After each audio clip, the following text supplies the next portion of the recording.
नमस्कार शेतकरी मित्रांनो, मी जगदीश राठोड। मित्रांनो, धाराशिव जिल्ह्यातील सर्व शेतकऱ्यांसाठी मोठी खुश खबर। धाराशिव जिल्ह्यातील सर्व पात्र शेतकऱ्यांच्या बँक खात्यामध्ये येत्या 2 दिवसात पीक विम्याची रक्कम जमा केली जाणार आहे, अशी माहिती धाराशिव जिल्ह्यातील आमदार राणा जगजितसिंह पाटील यांच्या माध्यमातून देण्यात आली आहे।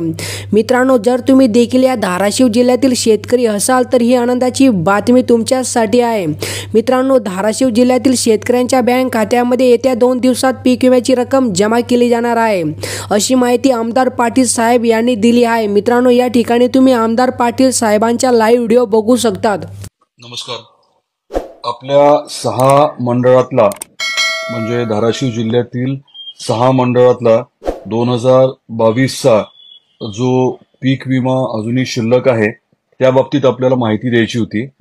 आपल्या सर्वांना कल्पना आहे की साधारण 50 कोटी लागणार होते आणि राज्य सरकारने आपल्यासाठी त्या बाबतीतला शासन निर्णय निर्गमित केला होता। हे 50 कोटी रुपये गेल्या आठवड्यामध्ये आपण दैनंदिन पाठपुरावा केला आणि कृषी आयुक्तांकडे हे पैसे जमा झालेले आहेत। कृषी आयुक्तांकडनं विमा कंपनीला EIC ला हे 50 कोटी देण्याची प्रक्रिया आता चालू आहे।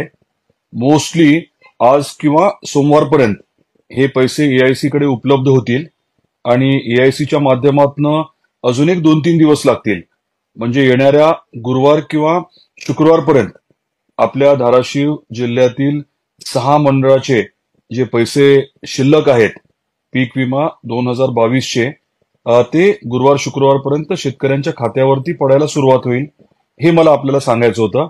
अनेकांचे फोन होते की आज आचारसंहिता लागतेय, मग आमचे पैसे मिळणार नाहीत। असा विषय नाहीये। पैसे जे आहेत ते आचारसंहिता जरी लागली तरी आपल्याला पुढच्या आठवड्यात मिळणं अपेक्षितच आहे। आचारसंहितेमुळे काही बाधा पडणार नाही।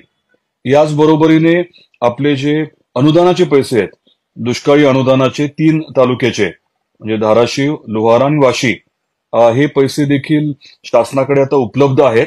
प्रक्रिया चालू आहे। प्रत्येक गावातनं याद्या तयार करून तहसीलदारांच्या माध्यमातून ते जिल्हाधिकाऱ्यांकडे जातं आणि जिल्हाधिकाऱ्यांनी एकदा व्हेरीफाय केलं की मग शासनाकडे जातं। शासनाच्या माध्यमातून मग पैसे रिलीज होण्याची प्रक्रिया होते। त्याच्यामध्ये आपल्याला जे व्हेरिफिकेशन करावं लागतं ती प्रक्रिया देखील शेतकऱ्यांनी करणं अभिप्रेत आहे। तर ते 200 कोटी रुपये देखील आपल्याला उपलब्ध होतील। याच्या व्यतिरिक्त 2023चे 100 कोटी रुपये हे विमा कंपनीकडनं उपलब्ध करून द्यायची आपली प्रक्रिया चालली आहे।